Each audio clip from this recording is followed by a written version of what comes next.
SIR প্রক্রিয়ায় বাধা দেওয়া যাবে না। এসআইআর এ সব রকম সাহায্য করতে হবে রাজ্যকে স্পষ্ট জানিয়ে দিল সর্বোচ্চ আদালত। এরই পাশাপাশি স্ক্রুটিনির সময়সীমাও আরো 7 দিন বাড়ানো হলো। এ নিয়ে যেরকম আলোচনা থাকবে, পাশাপাশি নজরে থাকবে ব্যারাকপুরের তৃণমূল কাউন্সিলরের মারে এক বৃদ্ধের মৃত্যুর অভিযোগ। গ্রেপ্তার করা হয়েছে ওই কাউন্সিলরকে। ইতিমধ্যেই 7 দিনের পুলিশ হেফাজতেরও নির্দেশ দেওয়া হয়েছে। এই নিয়ে আমরা আলোচনা করব আজকে ছকভাঙা 6টায়, এবং তার জন্য অতিথিরা আমাদের সঙ্গে স্টুডিওতে রয়েছেন। তবে শুরুতেই অবশ্যই আজকের যে মুখ্যমন্ত্রীর করা এসআইআর এর মামলা, সেই মামলার যে শুনানি ছিল সেখানে যে স্পষ্ট করে সর্বোচ্চ আদালত জানিয়ে দিয়েছে এসআইআর হবেই, বাধা দেওয়া যাবে না। এসআইআর হবেই, এটা সব রাজ্যকে বুঝতে হবে। প্রক্রিয়া সুষ্ঠুভাবে চলার জন্য যা নির্দেশ দেওয়ার দেব। এসআইআর মামলায় কড়া পর্যবেক্ষণ সুপ্রিম কোর্টের।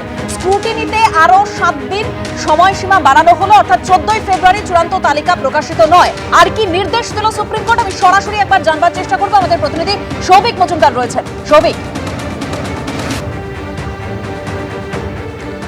দেখো, প্রথমত সুপ্রিম কোর্টের আজকের নির্দেশে বলা হয়েছে যে আজকের রাজ্য সরকারের তরফ থেকে যে 8,505 জন আধিকারিকের তালিকা দেওয়া হয়েছে, এই 8,505 জন আধিকারিক কালকে থেকে জাতীয় নির্বাচন কমিশনের অধীনে তারা কাজ শুরু করবেন। এবং এর পাশাপাশি বলা হয়েছে যে এখনো পর্যন্ত যে এইআরও বা ইআরওদের পরিবর্তন করার প্রয়োজন রয়েছে বলে জাতীয় নির্বাচন কমিশন মনে করছে, সেই আধিকারিকদের এই 8,505 জন আধিকারিকের মধ্যে থেকে প্রয়োজনীয় আধিকারিকদের নিয়ে সেখানে তারা ইউজ করতে পারবেন, এমন নির্দেশ সুপ্রিম কোর্টের তরফ থেকে দেওয়া হয়েছে। সুপ্রিম কোর্টের তরফ থেকে বলা হয়েছে যে এখনো পর্যন্ত যে মাইক্রো অবজারভাররা কাজ করছেন, সেই সমান সংখ্যক কিন্তু এই 8,505 জনের মধ্যে থেকে সমসংখ্যক আধিকারিক তারা মাইক্রো অবজারভারদের সঙ্গেই তারা কাজ করতে পারবেন। অর্থাৎ মাইক্রো অবজারভাররা যে কাজ করছেন, যে এইআরও এবং ইআরওদের সাহায্য করা, সহযোগিতা করা, সেই একই কাজ এই ধরনের যারা 8,505 জন এ রাজ্যের যারা আধিকারিক রয়েছেন সেই আধিকারিকরা করতে পারবেন। সেই নির্দেশও আজকে সুপ্রিম কোর্টের তরফ থেকে দেওয়া হয়েছে।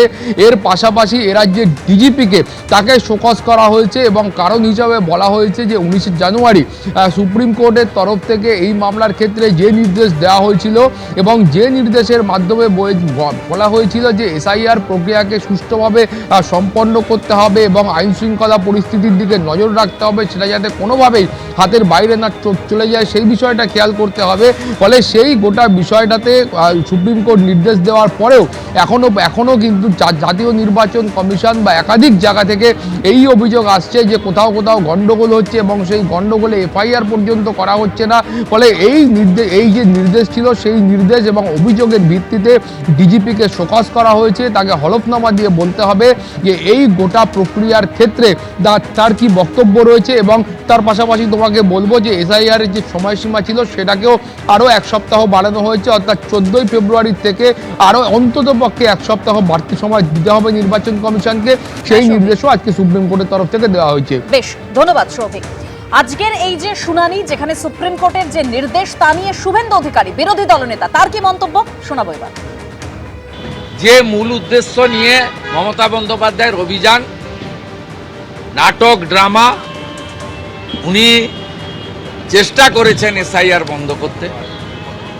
উনি চেষ্টা করেছেন 2024-এর লোকসভা ভোটে যে ত্রুটিযুক্ত ভোটার তালিকা, তাকে সামনে রেখে নির্বাচনে যেতে। সেই উদ্দেশ্য তার এখন সফল হয়নি বলে আমার মনে হয়েছে। মাইক্রো অবজারভারদের তার যে পাওয়ার এবং ফাংশন ইলেকশন কমিশন বলেছে, কার্যত এরা ওয়াচারের ভূমিকা নিয়েছেন। কিন্তু আমাদের আরপি অ্যাক্ট অনুযায়ী নাম তোলা বা খারিজ করার কমপ্লিট পাওয়ার ইআরওদের হাতে। ভুয়া যেগুলো মানে সন্দেহজনক, তাকে আপনি অ্যাকসেপ্ট করেন, সেক্ষেত্রে ইআরওদের বিরুদ্ধে আমরাও ফাইনাল ভোটার লিস্ট বেরোনোর পরে কোর্টে যেতে পারি। আমি এখান থেকে সরাসরি প্রথমে কৃষাণু মিত্রর কাছে যাব। শুভেন্দু অধিকারীর বক্তব্য আপনি শুনলেন কৃষাণুদা, কিন্তু এরই পাশাপাশি আজকে সর্বোচ্চ আদালত যেটা একদম স্পষ্ট জানিয়ে দিয়েছে যে এসআইআর এ কোনো রকম বাধা দেওয়া যাবে না। আর আমরা জানি নির্বাচন কমিশন বারবার এই রাজ্যের ক্ষেত্রে অভিযোগ করেছে যে রাজ্যের সহযোগিতা পাওয়া যায় না, রাজ্য অসহযোগিতা করে। তো সেক্ষেত্রেও সর্বোচ্চ আদালতের স্পষ্ট নির্দেশ যে সব রকম ভাবে নির্বাচন কমিশনকে রাজ্যকে সহযোগিতা করতে হবে এসআইআর এর জন্য। দেখো, নির্দেশ তো অনেক কিছুই আছে, তোমরা যদি পিক অ্যান্ড চুজ করতে পারো, কিন্তু আজকালকার দিনে কি হয়েছে, সোশ্যাল মিডিয়ার যুগে না মানুষকে বেশি দিন আর বিভ্রান্ত করে রাখা যায় না। 2-4 ঘন্টার মধ্যেই মানুষ একদম স্পষ্ট সত্যিটা জেনে যায়। তার মধ্যে কি কি নির্দেশ আছে, কি কি নির্দেশকে কতটা আমি চড়িয়ে দেখাবো বা দেখাবো না, সেটা পরিষ্কার হয়ে যায়। যাই হোক, নির্বাচন কমিশনের কাছে আমাদের যে দাবি ছিল যে হোয়াটসঅ্যাপের মাধ্যমে, মানে আপনি কি বলতে চাইছেন যে সুপ্রিম কোর্টের যে নির্দেশটা আমি বললাম এক্ষুনি, আমি তো এটা আমার মন গড়া কথা বলিনি, সুপ্রিম কোর্ট যা নির্দেশ দিয়েছে, মানে সেই নির্দেশটা কি সুপ্রিম কোর্ট দেয়নি আপনি বলতে চাইছেন? একবারও কিছুই বলছি না, আমি যা বলার বলে দিয়েছি। না, মন গড়া বলতে চাইলেন না চড়িয়ে দম চড়িয়ে বলতে চাইলেন, সেইজন্যই জিজ্ঞেস করছি। সুপ্রিম কোর্ট অনেক কিছু বলেছে, শুধু তার মধ্যে তো এটাও বলেছে অনেকগুলোর প্রেক্ষাপট আছে, সবকটাই আছে। আমাদের সাংবাদিকদের মানে এক্ষুনি প্রতিনিধি যিনি আমাদের একদম তথ্য তুলে ধরলেন সরাসরি লাইভ, তিনিও যে কথা বললেন একেবারে সবকটা তথ্য, কিন্তু সুপ্রিম কোর্টের সেই নির্দেশ যে অর্ডার এখনো পর্যন্ত আমরা পেয়েছি সেখানে সবকটা রয়েছে, তাই একটা বাড়িয়ে বলার এখানে কিছু নেই, সমস্ত তথ্য আমরা দেখাচ্ছি, সমস্তটা দেখাবো। আমি দেখাবে, যখন দেখাবে আমি দেখব। এখন বিষয়টা কি হচ্ছে, বিষয়টা হচ্ছে যে সুপ্রিম কোর্টের কাছে আমাদের দাবি ছিল যে হোয়াটসঅ্যাপের মাধ্যমে কোনো নোটিফিকেশন ছাড়া অযাচিতভাবে যে নির্দেশ নির্বাচন কমিশন দিচ্ছে এবং যার ভিত্তিতে এই প্যারাশুট করে আসা বহির রাজ্য থেকে যে স্পেশাল অবজারভারদের বা এই যে তাদেরকে আনা হচ্ছে যারা বিজেপি ঘনিষ্ঠ বলে আমাদের মনে হয়, তো তাদের এই কার্যকলাপ, তাদের নৈরাজ্য, তাদের দাপাদাপিটা বন্ধ হোক। এবং সুপ্রিম কোর্টের যতটা রায় আমি বুঝতে পেরেছি তাতে পরিষ্কার আছে যে রাজ্য দেবে, এবং রাজ্য যদি তুমি অক্টোবর মাসের নোটিফিকেশন SIR এর পর দেখো, রাজ্য 1 লাখের বেশি তার কর্মী দিয়েছে।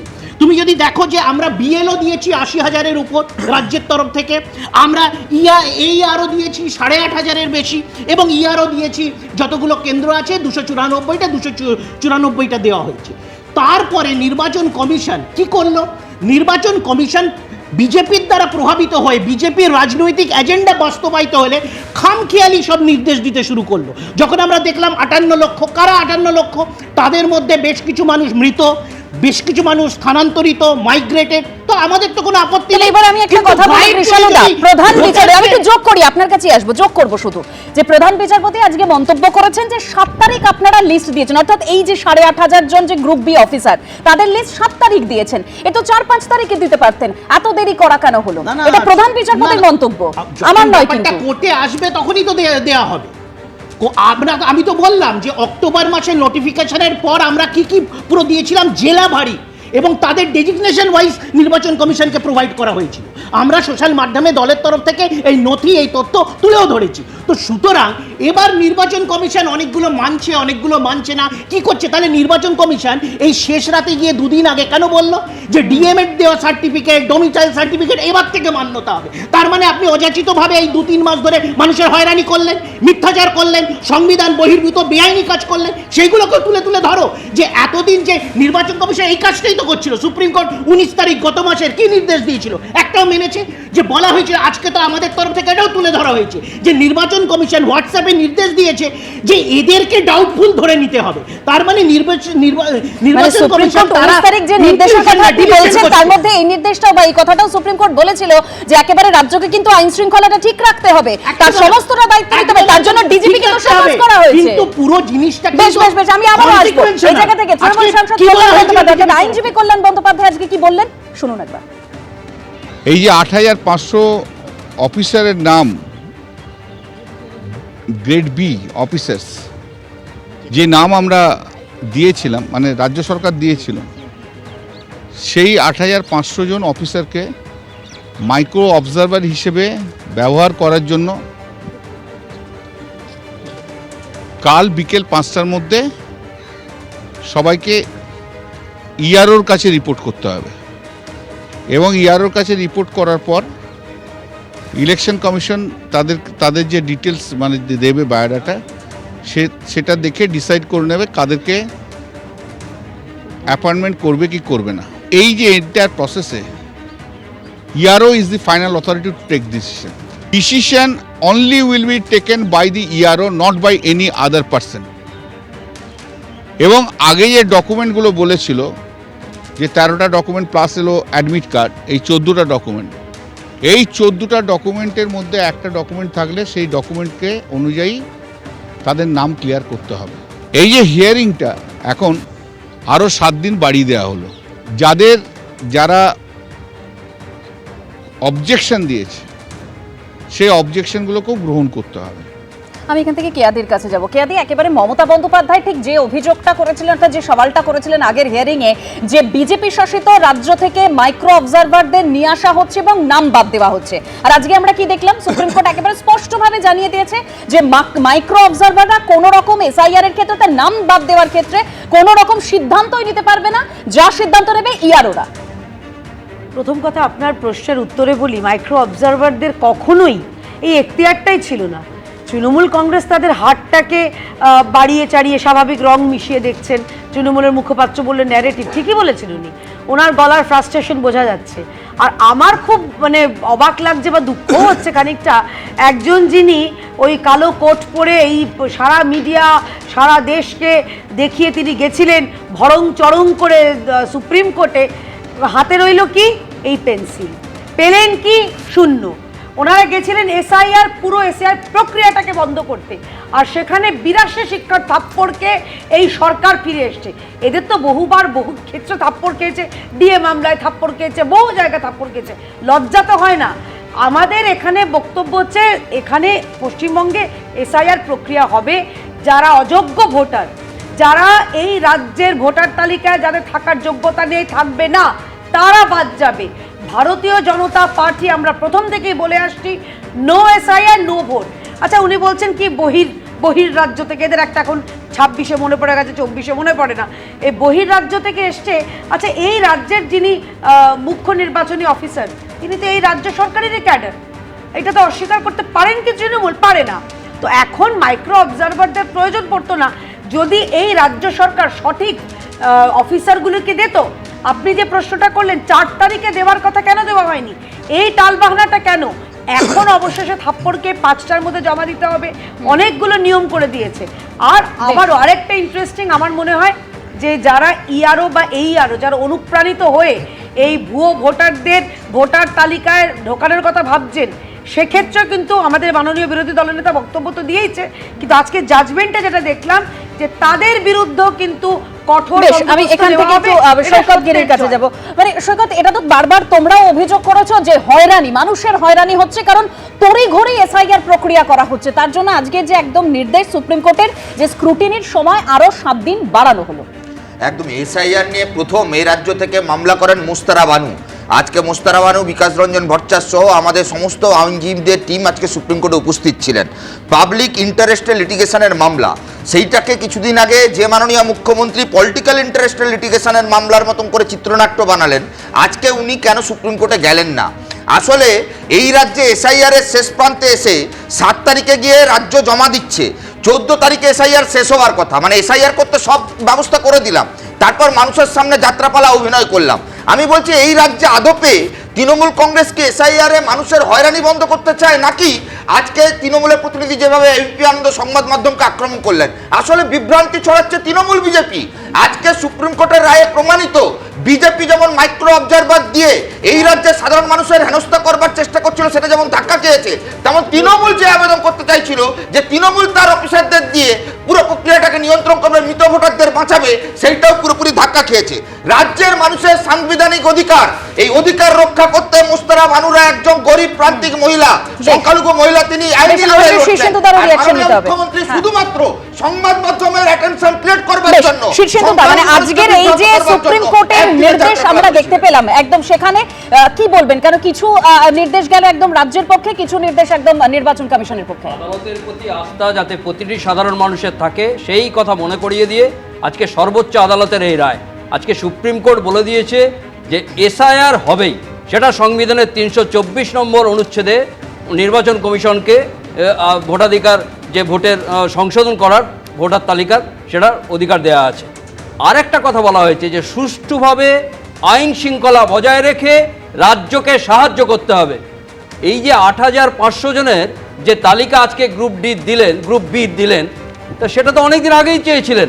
আজকে গ্রুপ বি চেয়েছিলেন, ওনারা অঙ্গনওয়াড়ি দিচ্ছিলেন, মাধ্যমিক থেকে তারা 8 পাস কি 4 পাস দিচ্ছিলেন, চেয়েছিলেন হয়তো গ্র্যাজুয়েট মাস্টার ডিগ্রি, তা সেই জায়গাতে আগে দিলেই পারতেন, এতদিন দেরি হতো না। আর একটা কথা ভাবতে হবে যে বারবার যে সুপ্রিম কোর্ট আগের শুনানিতে বলেছিলেন যে আইন শৃঙ্খলার কথা, কিন্তু বিডিও অফিসগুলোকে ভাঙচুর করছেন কেন? সরকারি সম্পত্তি ভাঙচুর করছেন কেন? একদম আমাদের শিশুদের টাকায়, যে আইন শৃঙ্খলার কথা আমাদের বলছেন, টাকায় একদম সেক্ষেত্রে কিন্তু ডিজিপিকে ইতিমধ্যে শোকজ করা হয়েছে এবং হলফনামাও দিতে বলা হয়েছে। আজকে মমতা বন্দ্যোপাধ্যায়ের করা যে এসআইআর মামলা, সেই মামলার শুনানি ছিল, সেখানে একাধিক নির্দেশ দিয়েছে সুপ্রিম কোর্ট। আমি একটু প্রদীপদার কাছে যাব। প্রদীপদা, এখানে একদম স্পষ্টভাবে সুপ্রিম কোর্ট বলে দিয়েছে যে যে সমস্ত অফিসাররা তারা কাজ করতে পারছেন না, কমিশন চাইলে সেই এইআরওদের তালিকায় বদল আনতে পারে। কিভাবে দেখছেন? সুপ্রিম কোর্ট আসলে ইলেকশন কমিশনকে একটু নড়ে চড়ে বসার উদ্যোগ নিতে বলেছে এবং ইলেকশন কমিশনকে একটু সবলতা দেখাতে হবে। আমরা বারে বারেই দেখেছি যে ইলেকশন কমিশন যাদের কাজে সন্তুষ্ট হয়নি সেই ব্যাপারে রাজ্য সরকারকে অনেক নির্দেশ দিয়েছেন, কিন্তু রাজ্য সরকার না করলেও ইলেকশন কমিশন কিন্তু তার বেশি কিছু করেননি, শুধুমাত্র বলা ছাড়া। ফলে আজকে সুপ্রিম কোর্টের এই নির্দেশ ইলেকশন কমিশনকে এসআইআর প্রক্রিয়ায় অনেক সবলতা দেবে বলে আমি মনে করি। এবং শুধু ইআরও নয়, ইআরওদের কাজে যারা বাধা সৃষ্টি করবে তাদের বিরুদ্ধেও ইলেকশন কমিশনকে ব্যবস্থা নিতে হবে। এবং আরেকটা সবথেকে বড় কথা, যে আজকে যে নির্দেশ এসছে, সাধারণ মানুষ যারা আজকে এতদিন যে সমস্ত নথি দেখে ইলেকশন কমিশনের থেকে ফিরে গেছেন হিয়ারিং থেকে, তাদেরকে ডেকে এনে সুষ্ঠুভাবে, আমি এটাই মনে করি যে সময়টা এখানে গুরুত্বপূর্ণ নয়, এখানে সঠিক এসআইআর ভাবে হোক এবং নির্বাচন রোল একদম প্রদীপদা ঠিক যে কথা বলছেন যে সঠিকভাবে এসআইআর প্রক্রিয়া হোক, সেটা আমরাও চাই। দেখুন, একদিকে যখন এই এসআইআর এর প্রক্রিয়া চলছে, তারই মধ্যে কিন্তু আবার দেখুন তৃণমূল কাউন্সিলরের মারে বৃদ্ধের মৃত্যুর অভিযোগ, ব্যারাকপুরের এই ঘটনায় তোলপাড় পড়ে গেছে। ফিরছি একটা বিরতির পর, এই নিয়ে আলোচনায় সঙ্গে থাকবেন।